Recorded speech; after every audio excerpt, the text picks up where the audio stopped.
Guys Unacademy पे आप सभी के लिए एक बार फिर से बेस्ट बैच को लॉन्च कर दिया गया है। जैसे कि आप अपने स्क्रीन पर देख सकते हैं कि Agastya India 1 2022 90 days complete batch course आ गया है।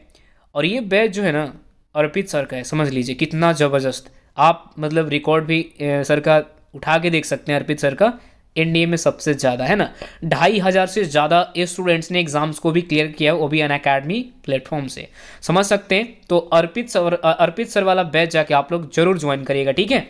और यहाँ पे बम्पर ऑफर एनडीए 2022 एस्पिरेंट्स और special offer for NDA 2020 and 2023 aspirants, दोनों आप स्लाइड देख सकते हैं अपनी स्क्रीन पर। 11 जनवरी से लेकर 13 जनवरी तक ऑफर है दोनों में, तो आप लोग जाके फटाफट इनरोल कर लीजिए, ठीक है। चलिए, और यहाँ पे पराक्रम देख सकते हैं, सुमित सर और Ronit Pathak sir coming soon मतलब है fill the Google from the receive the invite, ठीक है। तो मैं आपको बता दूंगा इसके बारे में जब आएगा तो, ठीक है। और यहाँ पे वर्शिप नेवी के लिए रिवीजन बैच वैसे आ गया है, चाहे तो आप लोग बैच ज्वाइन कर सकते हैं। 12 से लेके 12 फरवरी तक चलेगा, है ना, एक महीने का है एटलीस्ट। तो जाके आप लोग ज्वाइन कर सकते हैं इस बैच। ये भी बैच बहुत ही बेस्ट बैच है। और आपको पता है ना कि ये आइकॉनिक सब्सक्रिप्शन में क्या बेनिफिट है अगर आप लेते हैं तो, ठीक है। और यहाँ पे देख सकते हैं प्लस और आइकॉनिक में दोनों में क्या डिफरेंस है, 6 महीने, 12 महीने, 24 महीने। तो आप लोग जाके आराम से सब्सक्राइब कर सकते हैं। डिस्क्रिप्शन में लिंक है। हम लोग का कोड यूज़ करेंगे लाइक GZT10, आपको एडिशनल 10% डिस्काउंट भी मिलेगा। तो जाइए फटाफट इनरोल करिए। कुछ इस प्रकार से एनडीए का सब्सक्रिप्शन है और कुछ इस प्रकार आपका नेवी एयरफोर्स का सब्सक्रिप्शन का रेट है, ठीक है।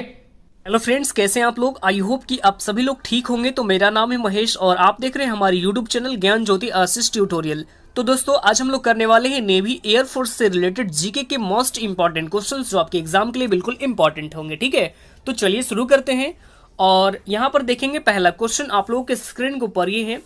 पहला क्वेश्चन ये है कि माइकल फिलिप्स किस खेल से संबंधित है। तो नीचे में आपको 4 ऑप्शन दिए गए। ऑप्शन ए में है cricket, option B billiards, option C शतरंज और ऑप्शन डी में है तैराकी। तो यहाँ पे इस क्वेश्चन का राइट आंसर क्या हो जाएगा, ऑप्शन नंबर डी हो जाएगा। डी में हमारे पास क्या है, तैराकी हो जाएगा इस क्वेश्चन का राइट आंसर, ठीक है। आगे बढ़ते हैं हमारे पास second number question. Question number second आपके स्क्रीन के ऊपर है कि अर्जुन पुरस्कार कब प्रारंभ हुआ। ऑप्शन ए में है 1989, ऑप्शन बी 1899, ऑप्शन सी 1961 और ऑप्शन डी में है 1997। तो यहाँ पे भी इस क्वेश्चन का राइट आंसर क्या हो जाएगा, ऑप्शन नंबर सी हो जाएगा। सी में हमारे पास क्या है, 1961 हो जाएगा इस क्वेश्चन का राइट आंसर। यानी कि अर्जुन पुरस्कार 1961 में प्रारंभ हुआ था। ये भी आपको याद रखना होगा, सारे इंपॉर्टेंट क्वेश्चन है। आगे बढ़ते हैं हमारे पास third number question. Question number third आपके स्क्रीन के ऊपर ये है कि ईरानी कप का संबंध निम्नलिखित में से किस खेल से संबंधित है। ऑप्शन ए में है हॉकी, ऑप्शन बी पोलो, ऑप्शन सी क्रिकेट और ऑप्शन डी में है फुटबॉल। तो यहाँ पे भी इस क्वेश्चन का राइट आंसर क्या हो जाएगा, ऑप्शन नंबर सी हो जाएगा। सी में हमारे पास क्या है, क्रिकेट हो जाएगा इस क्वेश्चन का राइट आंसर, ठीक है। ईरानी कप क्रिकेट खेल से संबंधित है। आगे बढ़ते हैं हमारे पास 4 नंबर प्रश्न। प्रश्न संख्या 4 आपके स्क्रीन के ऊपर ये है कि सानिया मिर्जा निम्नलिखित में से किस खेल के लिए चर्चित है। ऑप्शन ए है athletics, option B lawn tennis, option C में है बास्केटबॉल और ऑप्शन डी इनमें से कोई नहीं। तो क्वेश्चन नंबर 4 का राइट आंसर हो जाएगा ऑप्शन नंबर बी। और ऑप्शन नंबर बी में हमारे पास क्या है, लॉन टेनिस हो जाएगा करेक्ट यानी राइट आंसर, ठीक है। आगे बढ़ते हैं हमारे पास 5 नंबर क्वेश्चन। क्वेश्चन नंबर 5 आपके स्क्रीन के ऊपर है कि अपर कट किस खेल से संबंधित है। ऑप्शन ए में है बॉक्सिंग और ऑप्शन बी में क्रिकेट, ऑप्शन सी तैराकी और ऑप्शन डी इनमें से कोई नहीं। तो यहाँ पे 5 का राइट आंसर क्या हो जाएगा, ऑप्शन नंबर ए हो जाएगा। ए में हमारे पास क्या है, बॉक्सिंग हो जाएगा करेक्ट यानी राइट आंसर, ठीक है। जो अपर कट है वो बॉक्सिंग खेल से संबंधित है। आगे बढ़ते हैं हमारे पास 6 नंबर क्वेश्चन। क्वेश्चन नंबर 6 आपके स्क्रीन के ऊपर है कि हॉकी का जादूगर किसे कहा जाता है। यानी जो हॉकी का जादूगर है वो किसे कहते हैं। ऑप्शन ए में है विजय कुमार को, ऑप्शन बी समरेश जंग को, ऑप्शन सी मेजर ध्यानचंद को और ऑप्शन डी में है इनमें से कोई नहीं। तो इस पे यहाँ पे इस क्वेश्चन का राइट आंसर क्या हो जाएगा, ऑप्शन नंबर सी हो जाएगा यानी मेजर ध्यानचंद को, ठीक है। हॉकी का जादूगर किसे कहते हैं, मेजर ध्यानचंद को कहते हैं, ठीक है। आगे बढ़ते हैं हमारे पास 7 नंबर प्रश्न। प्रश्न संख्या 7 आपके स्क्रीन के ऊपर है कि कनाडा का राष्ट्रीय खेल क्या है। What is the national sports of Canada. Option A में है baseball, option B ice hockey, option C football और ऑप्शन डी इनमें से कोई नहीं। तो यहाँ पे 7 का राइट आंसर क्या हो जाएगा? ऑप्शन नंबर यहाँ पे बी हो जाएगा, यानी आइस हॉकी। जो कनाडा का राष्ट्रीय खेल है वो है आइस हॉकी है। ठीक है, आगे बढ़ते हैं। हमारे पास 8 नंबर प्रश्न, प्रश्न संख्या 8 आपके स्क्रीन के ऊपर है कि भारत का राष्ट्रीय खेल क्या है? ऑप्शन ए में kabaddi, option B cricket, option C शतरंज और ऑप्शन डी में है हॉकी। तो यहाँ पे 8 नंबर का राइट आंसर क्या हो जाएगा? ऑप्शन नंबर डी हो जाएगा, यानी हॉकी क्या है? भारत का जो राष्ट्रीय खेल क्या है? ये है हॉकी है। ठीक है, ये भी आपको याद रखना होगा। आगे बढ़ते हैं। हमारे पास 9 नंबर प्रश्न, प्रश्न संख्या 9 आपके स्क्रीन के ऊपर है कि कबड्डी खेल का जन्मदाता देश किसे कहा जाता है? जो कबड्डी खेल है उसके जो जन्मदाता है वो कौन से कंट्री है? तो ऑप्शन ए में है चीन, option B Japan, option C Bharat और ऑप्शन डी रूस। तो यहाँ पे भी 9 नंबर का राइट आंसर हो जाएगा, ऑप्शन नंबर सी हो जाएगा, यानी जो भारत है वो क्या है? कबड्डी के जो कबड्डी खेल है इसके जन्मदाता है अपना देश भारत। ठीक है, यानी right answer option number C हो जाएगा। आगे बढ़ते हैं। हमारे पास 10 नंबर प्रश्न, प्रश्न संख्या 10 आपके स्क्रीन के ऊपर है कि क्रिकेट खेल का जन्मदाता देश किस देश को कहा जाता है? जो क्रिकेट खेल है उसे किस देश को जन्मदाता यानी कहा जाता है? ऑप्शन ए में है Japan, option B England, option C चीन और ऑप्शन डी इनमें से कोई नहीं। तो यहाँ पे राइट आंसर हो जाएगा इस क्वेश्चन का ऑप्शन नंबर बी, यानी कि इंग्लैंड हो जाएगा राइट आंसर। जो क्रिकेट खेल है ये इंग्लैंड के जन्मदाता है। ठीक है, यानी जन्मदाता देश इंग्लैंड है। ठीक है, सबसे पहले जो क्रिकेट खेल है ये सबसे पहले इंग्लैंड से ही खेला गया था, तो ये आपको यहाँ पे याद रखना होगा। ठीक है, आगे बढ़ते हैं। हमारे पास यहाँ पे 11 नंबर क्वेश्चन, क्वेश्चन नंबर 11 यहाँ पे ध्यान से देखेंगे। क्वेश्चन नंबर 11 ये कि एटीपी फाइनल टूर्नामेंट 2020 का खिताब किसने जीता है? तो ये सारे क्वेश्चन आपको याद रखने होंगे क्योंकि आपके जो आने वाला जो भी आगामी एग्जाम है इन सभी एग्जाम के लिए इस सारे क्वेश्चन इंपॉर्टेंट है। ठीक है, तो देखिए ये अभी हाल ही में जीत लिया है डेनियल मेदवेदेव ने। किसने? डेनियल मेदवेदेव ने। यानी इस क्वेश्चन का राइट आंसर क्या हो जाएगा? ऑप्शन नंबर ए हो जाएगा, जो कि ये रूस से बिलोंग करते हैं। और जो डेनियल मेदवेदेव है ये किसको हराए थे? तो ये हराए हैं डोमिनिक थिएम को। किसको? डोमिनिक थिएम को हराए हैं। और जो डोमिनिक थिएम है ये ऑस्ट्रिया से बिलोंग करते हैं। कहाँ से? ऑस्ट्रिया से बिलोंग करते हैं, ये आपको याद रखना होगा। अब यहाँ पे हम बात कर लेते हैं सबसे पहले एटीपी के बारे में। किसके बारे में? एटीपी के बारे में। तो एटीपी यानी इसकी यहाँ पे फुल फॉर्म क्या होती है? तो फुल फॉर्म आपको यहाँ पे याद रखना होगा एसोसिएशन ऑफ टेनिस परफॉर्म, क्या होता है? Association of tennis professional. ठीक है, तो इसकी आपका जो इसका फुल फॉर्म है, फुल फॉर्म आपको नोट कर लेना होगा। और इसकी स्थापना हुई थी 1997 में। कब की गई थी? 1997 में इसकी स्थापना की गई थी। और इसका हेडक्वार्टर आपको लंदन यूके में स्थित है। और वर्तमान में इसके जो अध्यक्ष हैं ये हैं एड्रिया गाउंडेजी, यानी जो वर्तमान में इसके अध्यक्ष हैं ये है एड्रिया गाउंडेजी। तो ये भी आपको याद रखना होगा। आगे बढ़ते हैं। हमारे पास 12 यानी 12 नंबर प्रश्न, प्रश्न संख्या 12 आपके स्क्रीन के ऊपर है कि लाल बहादुर शास्त्री पुरस्कार 2020 से किसे सम्मानित किया गया है? तो ये भी क्वेश्चन आपके एग्जाम के लिए बिल्कुल इंपॉर्टेंट है। तो जो लाल बहादुर शास्त्री पुरस्कार है ये अभी हाल ही में सम्मानित की गई है सुधा मूर्ति को। किसको? सुधा मूर्ति को लाल बहादुर शास्त्री पुरस्कार से सम्मानित किया गया है। तो ये भी आपको यहाँ पे याद रखना होगा। ठीक है, आगे बढ़ते हैं। हमारे पास 13 यानी 13 नंबर प्रश्न, प्रश्न संख्या 13 आपके स्क्रीन के ऊपर है कि एंटोनी ब्लिंकन किस देश के नए विदेश मंत्री बने हैं? तो ये भी क्वेश्चन आपको याद रखना होगा। तो ये अभी हाल ही में बन गए हैं अमेरिका के। कहाँ के? अमेरिका के अभी हाल ही में बन गए हैं। ठीक है, इनका नाम क्या है? Antony Blinken. किस देश के विदेश मंत्री बने हैं? तो अमेरिका के बने हैं। ठीक है, अब यहाँ पे हम बात करते हैं सबसे पहले अमेरिका के बारे में। तो ये आपको उत्तरी अमेरिका यानी कि जो अमेरिका है तो ये उत्तरी अमेरिका महाद्वीप में स्थित है। और अमेरिका की राजधानी है वाशिंगटन डीसी।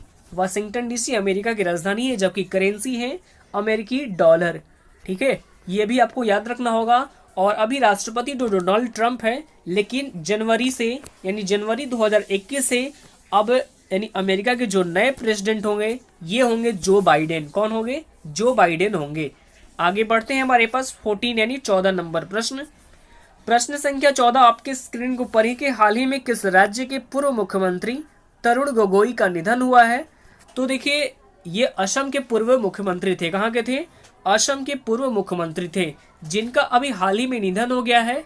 और जो तरुण गोगोई है, ये 2001 से लेकर, ये आपको डेटा याद रखना होगा, 2001 से लेकर 2015 तक ये असम के यानी जो मुख्यमंत्री के पद पर रहे थे। तो ये भी आपको याद रखना होगा। और अभी इनका हाल ही में निधन हो गया है। तो सबसे पहले हम यहाँ पे डिस्कस कर लेते हैं असम के बारे में। तो जो असम है, इसकी राजधानी क्या है? तो असम की राजधानी है दिसपुर। दिसपुर असम की राजधानी है। मुख्यमंत्री है सर्बानंद सोनोवाल, जबकि राज्यपाल ये है जगदीश मुखी।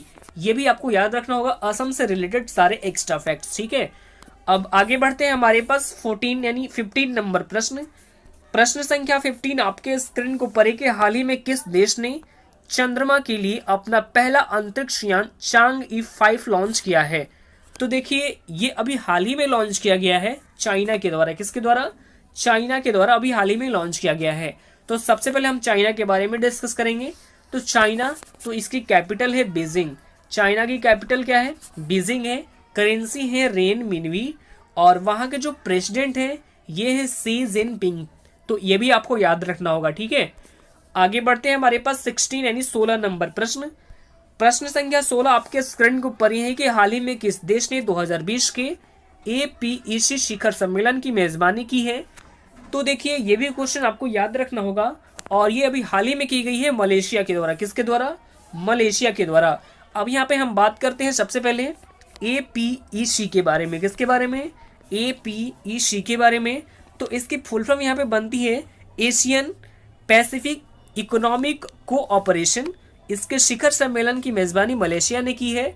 तो सबसे पहले हम यहाँ पे जान लेते हैं मलेशिया के बारे में। तो मलेशिया की कैपिटल क्या है? कैपिटल है कुआलालंपुर। कुआलालंपुर मलेशिया की कैपिटल है। करेंसी है मलेशियाई डिग्रड। और प्राइम मिनिस्टर हैं वहाँ के मुहिद्दीन यासीन। ये भी आपको याद रखना होगा, मलेशिया से रिलेटेड सारे एक्स्ट्रा फैक्ट्स, ठीक है। आगे बढ़ते हैं, हमारे पास 17 यानी 17 नंबर प्रश्न।